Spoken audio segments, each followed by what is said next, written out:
Bien, llegamos aquí a Casilda 417 en el barrio San Lorenzo Sur porque vinimos a visitar este museo de juguetes antiguos, juguetes de todo el mundo. Y vamos a conocer a quien lleva adelante este proyecto, que es Estela Maris. Vamos a golpear e ingresar a este mundo de ilusiones. Hola, Hola.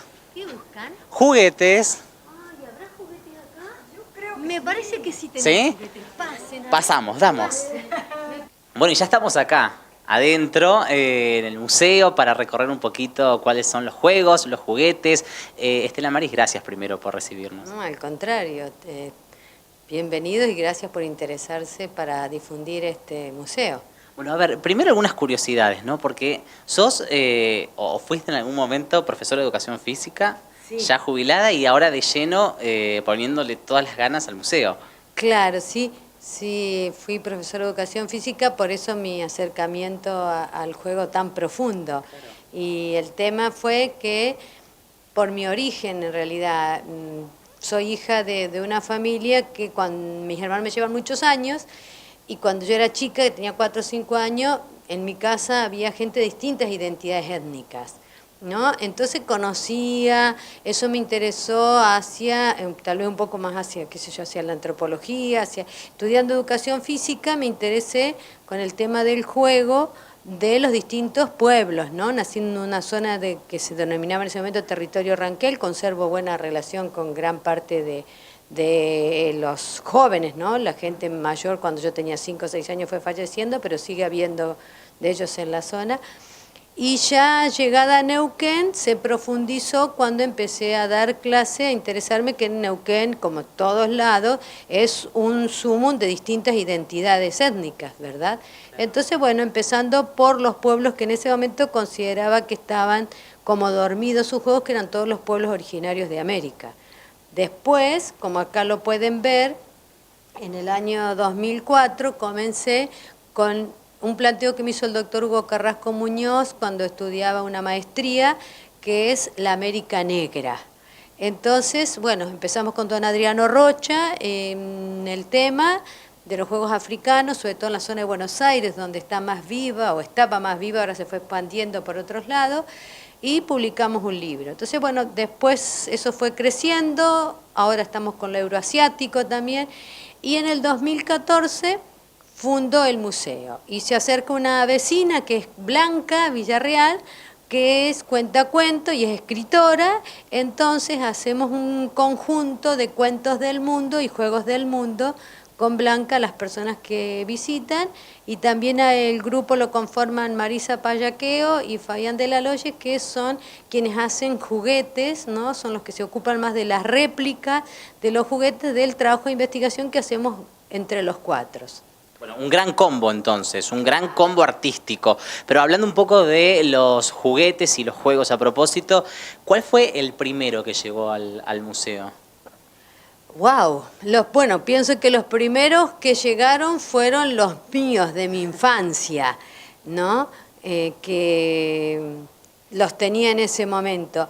Pero después, el primer juguete, me voy a agachar y lo voy a mostrar, es un juego de tablero que se llama La Yagua, que lo investigué allí está, con Mariano Gambier. Cuando en el año 89 quiero empezar el tema, el doctor Gambier era un arqueólogo y antropólogo de San Juan, que en el departamento de Iglesias, haciendo una investigación, había visto un juego jugar a los aldeanos. Entonces él me llama y me dice que si quiero viajar a San Juan, él me colabora. Entonces ese que ustedes leen que dice La Yagua, sí, es un juego del pueblo chiriguano, pero se calcula que es más antiguo y hay juegos similares en distintas partes del mundo, y si ustedes se acercan más hacia la derecha van a ver uno que es mapuche, que es parecido acá a la derecha, y otro que es parecido tehuelche, más a la derecha. Y si seguimos, hay juegos parecidos con esos tableros en Brasil, entre los Bororo, y también hemos encontrado en el norte de Portugal, en la zona que se denomina Tras los Montes. La forma de jugar sí es diferente, eso es lo interesante. que no sabemos si es por la transmisión oral, Claro. que se fue modificando, porque viste que si vos lo contás, capaz que a los 5 años te olvidás cómo era y tomás retazo de ese juego y bueno, y rellenás. Sí, se va modificando Claro, a lo largo de la historia, se va ¿no? modificando. Entonces es lo que no sabemos, que es una incógnita que estamos develando con Mauricio, que es un investigador de Brasil, el dueño de una propuesta similar a esta que se llama Origen, y un equipo de investigadores de la Universidad de Bolonia con quienes recién nos hemos juntado. Son especialistas ellos en juegos de tablero.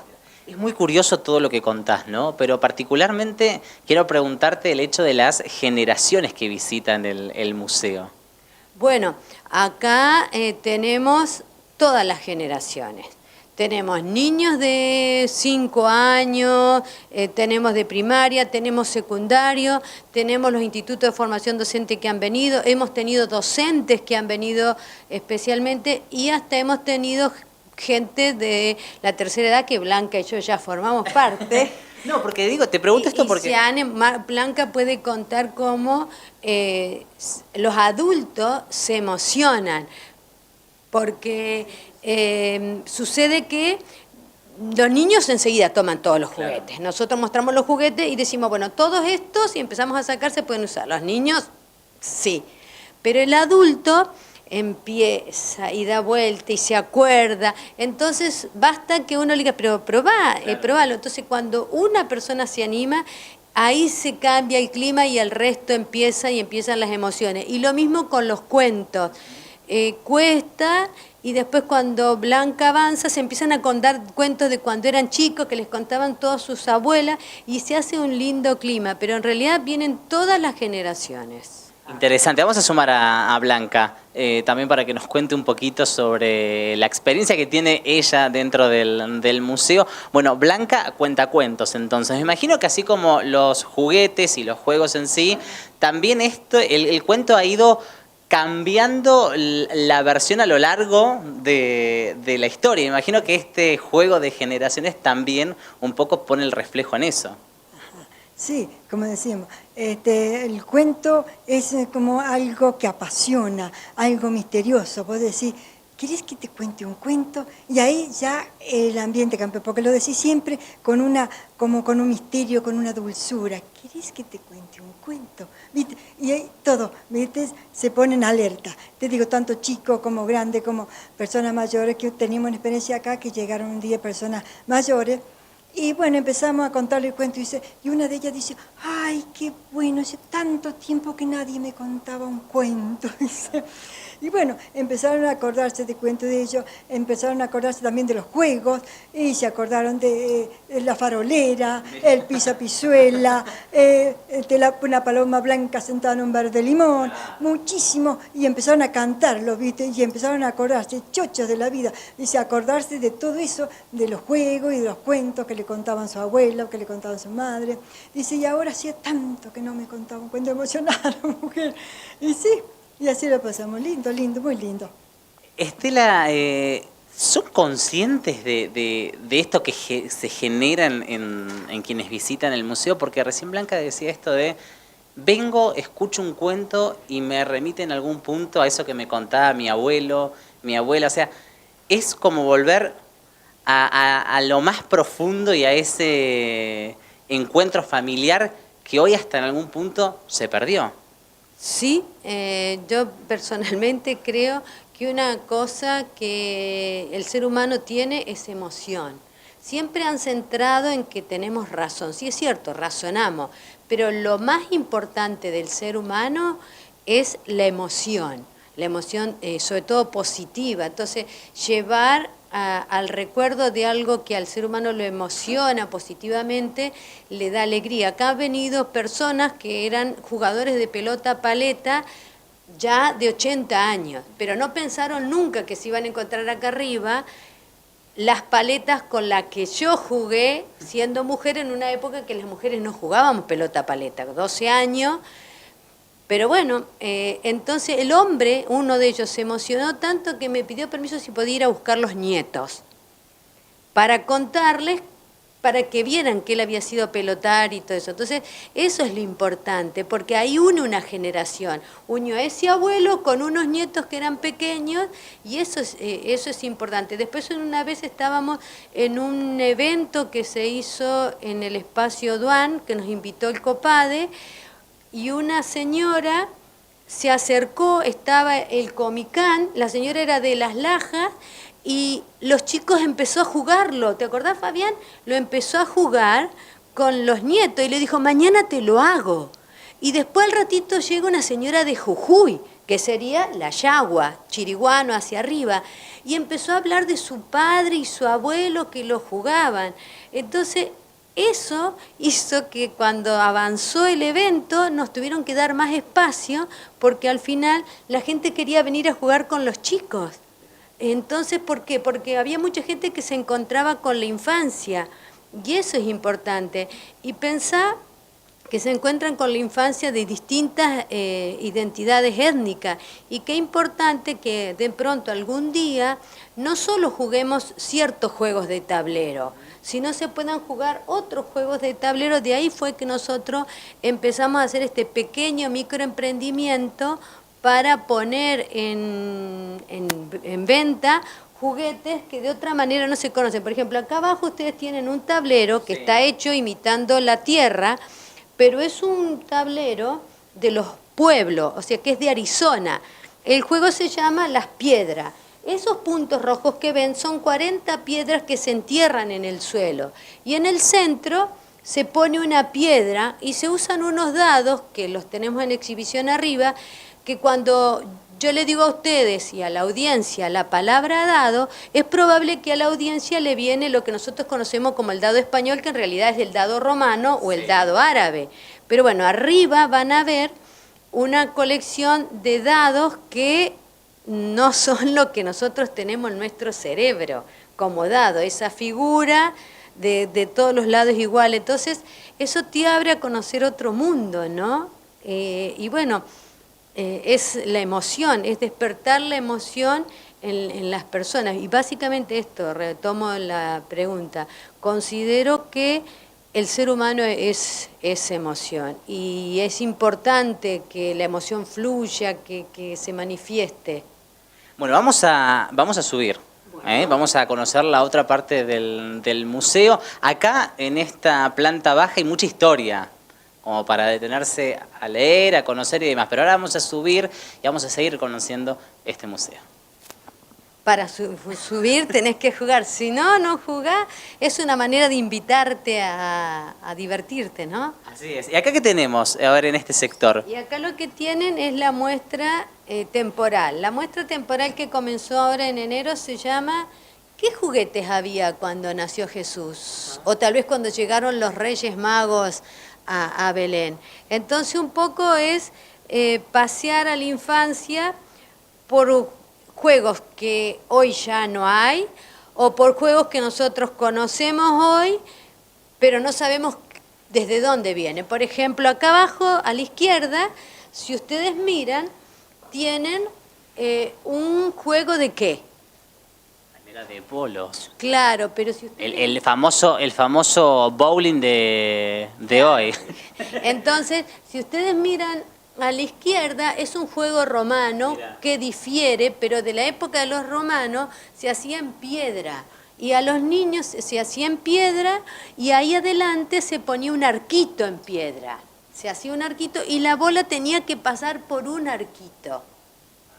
Después se fue modificando.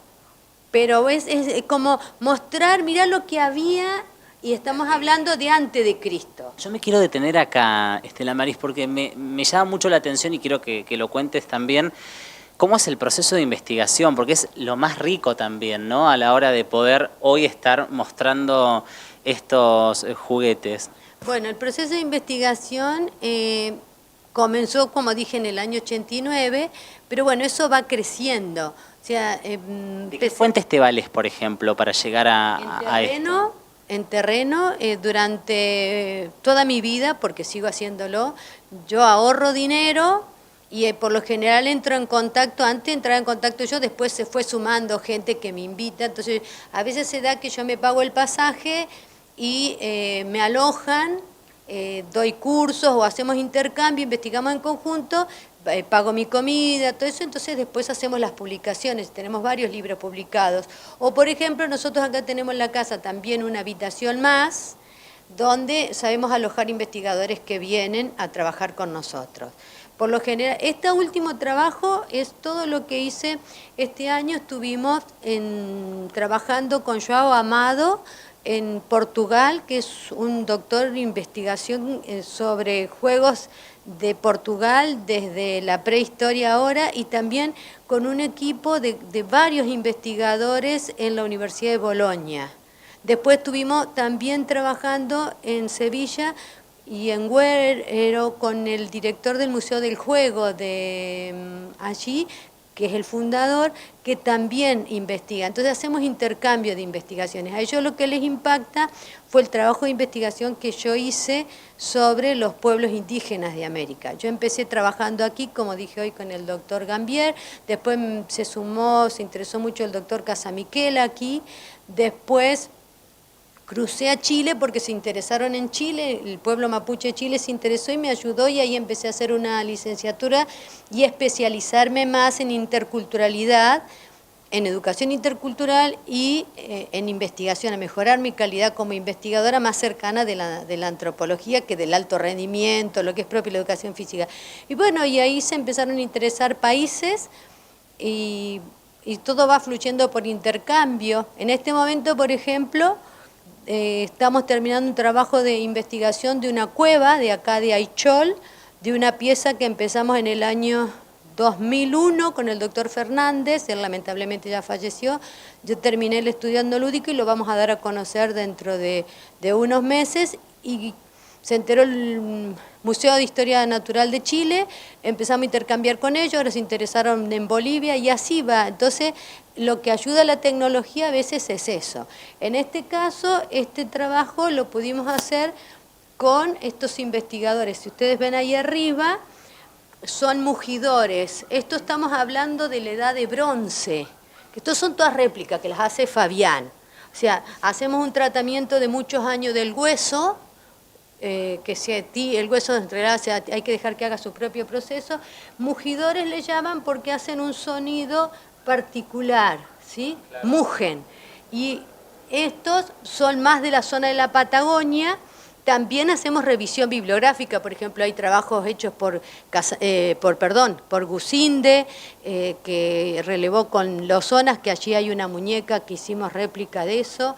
Después, en Chile está Manquilev, que dejó escritos, y los viajeros, revisamos todos los registros de viajeros, en eso nos ha ayudado mucho aquí Pablo Azar, que es un antropólogo de acá de Neuquén, siempre Pablo nos colabora. Acá van a ver la evolución del juego. No sé si ustedes han jugado cuando eran chicos un juego, que se enrosca así y zumba.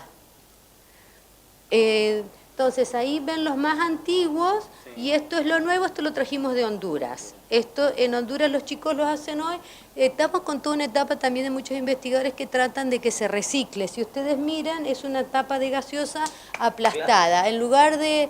¿Entienden eso? Sí, también puede comprar un juguete. Tenemos precios adecuados que en realidad es para ayuda a sostener el museo.